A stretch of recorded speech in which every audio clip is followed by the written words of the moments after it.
নমস্কার তোমাদের সবাইকে সানা স্মাইল এডুকেশন সেন্টারে স্বাগত জানিয়ে আজকের ক্লাসটি শুরু করছি। আজকে তোমাদের সঙ্গে আলোচনা করব তোমরা যারা নবম শ্রেণীর দ্বিতীয় পর্যায়ক্রমিক মূল্যায়ন পরীক্ষা দেবে তোমাদের জন্য রায় ও মার্টিন প্রশ্নবিচিত্র থেকে আজকে সমাধান করব নবম শ্রেণীর ভূগোল বিষয়ে মডেল নাম্বার 14 অর্থাৎ 14 নম্বর স্কুলে যে সমস্ত ছোট ও বড় প্রশ্ন আছে তার সমস্ত প্রশ্নের উত্তরের সমাধান করে দেখাবো। চলো দেরি না করে মূল বিষয়ে যাওয়া যাক। দেখো প্রথমে আছে বিভাগ কয়, একে আছে প্রতিটি অক্ষরেখা পৃথিবীর অক্ষে যে কোণ উৎপন্ন করে তা হলো 360 ডিগ্রি, অপশন সি। দুইয়ে দেখো প্রশ্ন উত্তরটা হবে 12 ঘন্টা, অপশন সি। তিনে দেখো উত্তরটা হবে ভঙ্গিল পর্বত, অপশন বি।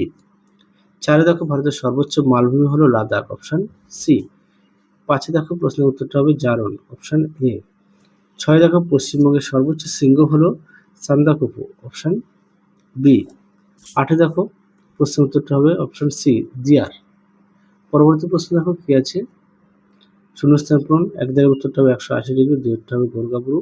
সত্য মিথ্যা, একেরটা হবে শুদ্ধ, দুইয়েরটা হবে অশুদ্ধ, তিনেরটা হবে শুদ্ধ। পরবর্তী প্রশ্ন দেখো অক্ষরেখার সংখ্যা কয়টি, উত্তর লিখবে 179টি। দুই দেখো পেডিমেন্ট কথার অর্থ কি, উত্তরটা লিখবে পাহাড়ের পাদদেশ। পরবর্তী দেখো তিন দাগের প্রশ্ন উত্তরটা হবে ইলুভিয়েশন। বিভাগ গয়ে দেখো কি আছে, যার প্রশ্নের মান 2। একে আছে প্রতিবাদ স্থানের সংজ্ঞা দাও। দেখো প্রশ্ন উত্তর।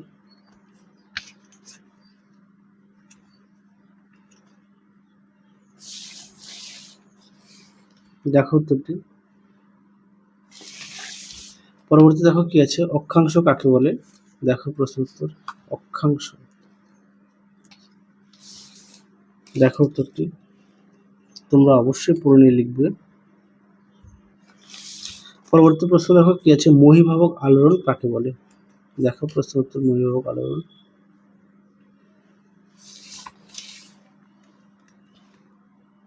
দেখো উত্তর। পরবর্তী দেখো মালভূমি অঞ্চলে খনিজ সম্পদের সমৃদ্ধ কেন। দেখো উত্তরটি লিখে দাও।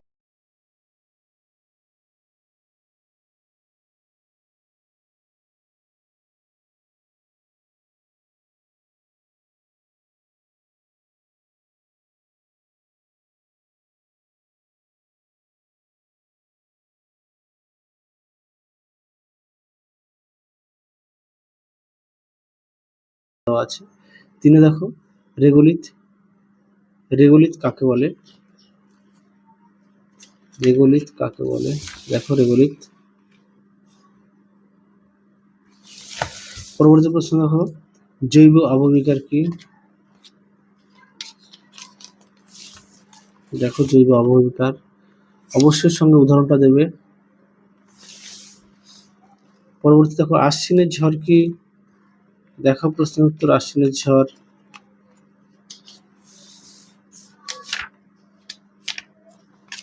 দেখো আশ্বিনের ঝড়, এখান থেকে অবধি লিখবে। পরবর্তী দেখো জিটিএ কি।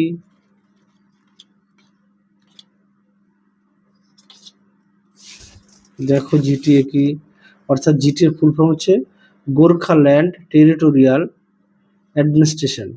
এটা হচ্ছে জিটি এর সম্পূর্ণ নাম। এখান থেকে এই পর্যন্ত উত্তরটা লিখব।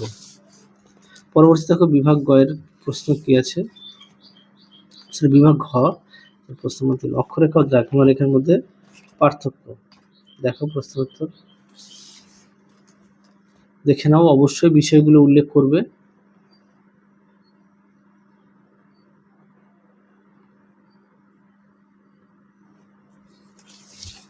পরবর্তী দেখো কি আছে, আন্তর্জাতিক তারিখ রেখাকে। এই প্রশ্নের উত্তরটা 11 নম্বর মডেল সেটে দেখানো আছে, একটু দেখে নিও।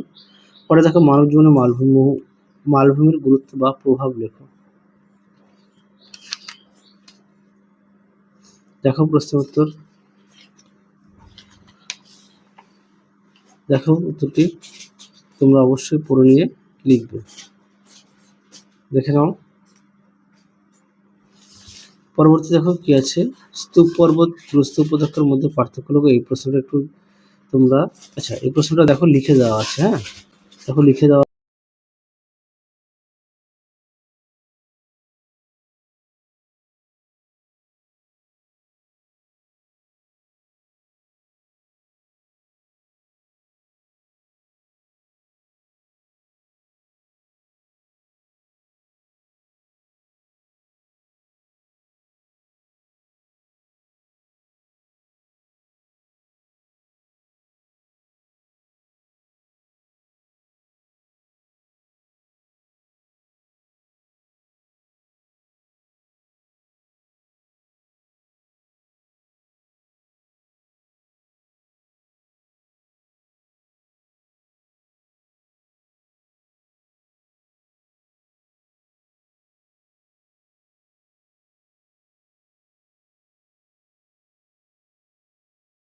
আছে। পরেরটা দেখো আবহবিকারের ফলাফল লেখো।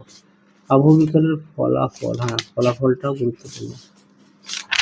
দেখো আবহবিকারের ফলাফল এখানে বেশ কিছু পয়েন্ট দেওয়া আছে, তোমরা এখান থেকে পড়ে নিয়ে লিখবে। পরবর্তী প্রশ্ন দেখো কি আছে, নিরক্ষীয় অঞ্চলে রাসায়নিক আবহবিকারের প্রভাব বেশি দেখা যায় কেন? এই প্রশ্নের উত্তরটা দেখো লিখে দেওয়া আছে। পরটা দেখো 4 দাগ, 4 দাগের কি আছে, পশ্চিমবঙ্গে গ্রীষ্মকাল আর্দ্র ও শীতকাল শুষ্ক থাকে কেন? দেখো প্রশ্ন উত্তরটি।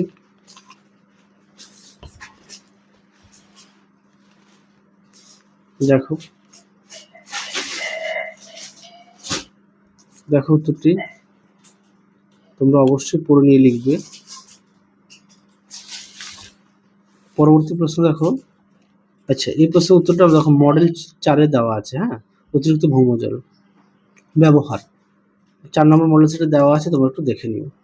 পরবর্তী দেখো কি আছে, আচ্ছা এক দাগের প্রশ্নটা দেখো, 84 দেখো উত্তরটি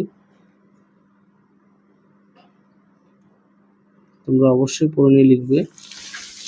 পরবর্তী প্রশ্ন দেখো 2 দাগ, উষ্ণতা তারতম্যের ভিত্তিতে বিভিন্ন ধরনের যান্ত্রিক আবহবিকার চিত্র সহ ব্যাখ্যা করো। দেখো উত্তরটি দেখে নাও। অবশ্যই তোমরা পয়েন্ট দিয়ে লিখবে আর অবশ্যই চিত্র উল্লেখ করবে।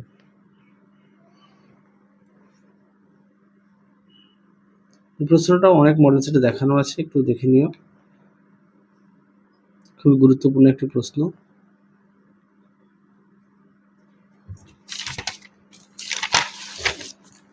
দেখো উত্তরের বাকি অংশটুকু সুন্দর করে দেওয়া আছে, তোমরা অবশ্যই পড়ে নিয়ে লিখবে।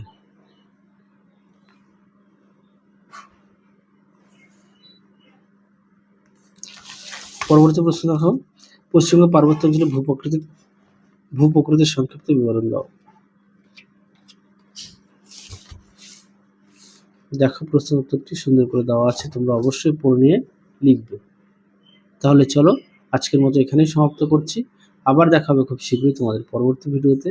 তোমরা সবাই সুস্থ থাকো, ভালো থাকো। আজকের মতো টাটা।